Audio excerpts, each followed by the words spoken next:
Hey everybody, Circus here coming at you with post ban list Crystrons. As you guys know, Konami just came out with a ban list. We've been using it in tournaments to kind of see how things go, how the deck's going to change.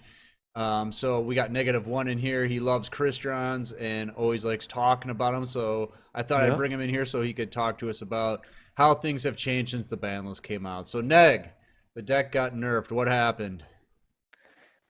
All right. So the two big nerfs are Transcendent Crystals.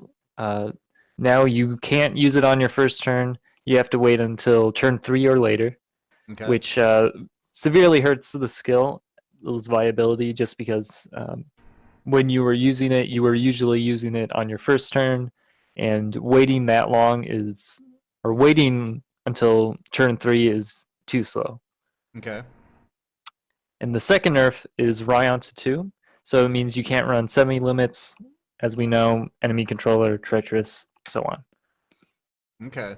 And like you were saying before, only having a couple Ryons can really be detrimental, right? Yeah. So the deck is really good at um, going into your high level synchros, Hmm. but with only two Ryon, um, you're going to have trouble going into multiple high level synchros because you usually, if you want to say summon a Sam Destroyer, you will summon your level 3 and your level 4, and then you will go into Sam Destroyer. Or if you want to summon Black Rose, you will do the same.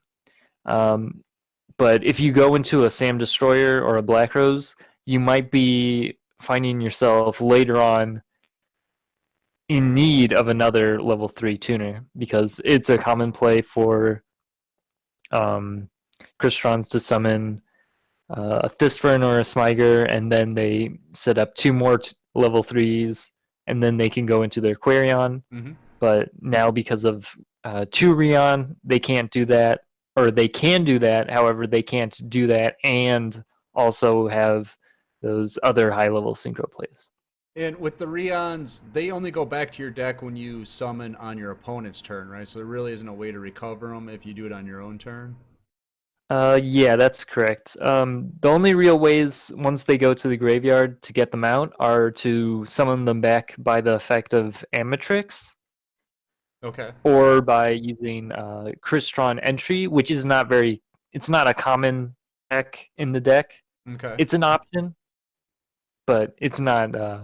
It's not a common option. Okay. All right. So, like you were saying, Transcendent Crystals got nerfed. So that version of the deck we're not seeing very much in this past week. I'd say we saw Wayne playing it, but he said he started with all of his crystal beasts in his hand during the Yeah. tournament, so it didn't really affect him one way or the other. But it sounds like even he has given up that version of the deck. Yeah. So because the Crystons can't use Transcending Crystals, the they're on a quest to find the next best skill. Okay, So, and where'd that two. land us so far? All right. So in their search for a good skill, they've stumbled upon two very similar but also different versions. So the Okay. first one, you may have seen this before the ban list. It's Hmm. the Sea Stealth Attack version. Now this So this is your the one that you played before, right? This is your yeah, preferred version earlier. yeah, I would say this is the version. I think it has a lot of strengths just Hmm. because of Sea Stealth Attack is pretty hard to out for decks without Cosmic Cyclone, and so it's in a decent position in the meta. Right. Some of the weaknesses are it's still like you have to see your Undying or Scrap Recycler, and then there's issues. There's some issues there, but overall, the Sea Stealth Attack version, it's known and it's not that much different. My question is, what happens when your Umi gets hit by a CC? Um, well, the thing is that a lot of people think that once you hit the Umi with Cyclone, that the deck is dead. Hmm. However, The strength of Crystrons is that even if you get rid of the Sea Stealth attack part of the deck, that's only like 3 or 4 cards in the deck. You still have all of these synchro plays to go You still have into. Crystrons. Yeah, you Okay. still you still have a deck. Right. So the SSA part is just kind of like the icing on the cake. Yeah. All right. And then what's the other version of the deck that we're seeing? The other version is not something that we had before the ban list, Mm-hmm. or it was something that existed but nobody really played, and it's heavy starter Crystrons. So the Okay. idea is that heavy starter says you get an increased chance of opening a level 5 or higher when you run at least three different names. So you run in the example build we have Crystron Solfefnir, and then Machina Fortress, and the Tricky. Now the tricky So is nice because you can discard with that, right? So you can yeah, pitch. So where does the Machina Fortress come into play? the Machina Fortress is much like the Tricky because you can special summon it by discarding a total machine type monsters from your hand whose total levels equal 8 or higher. So Okay. much like the Tricky, you can discard itself. Well, you can discard itself and say a Thisvern, and then that gets you to Solfefnir. Okay. So everything's all about getting self F and your into hand so you can get your deck started. Yeah, yeah.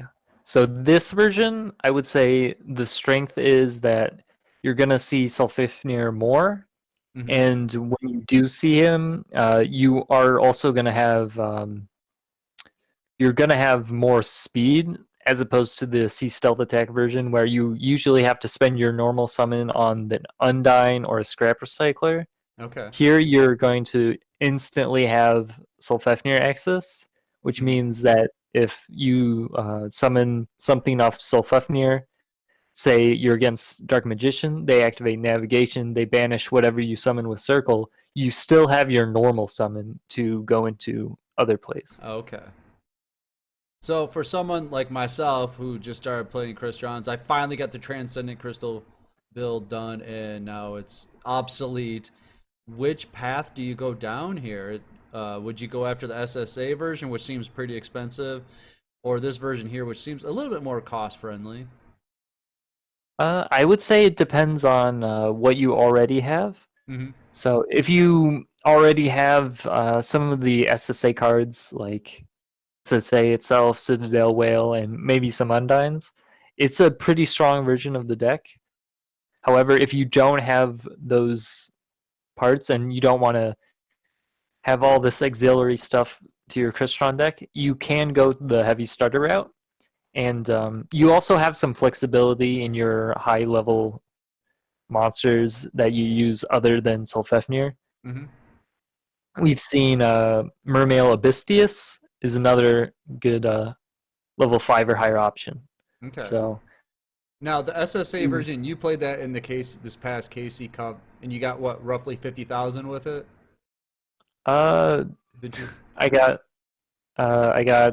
29th global. I forget the exact points, but it Okay. was like 70,000 Oh, some. 70,000. I'm Or, sorry. So you got yeah, pretty high with the SSA version.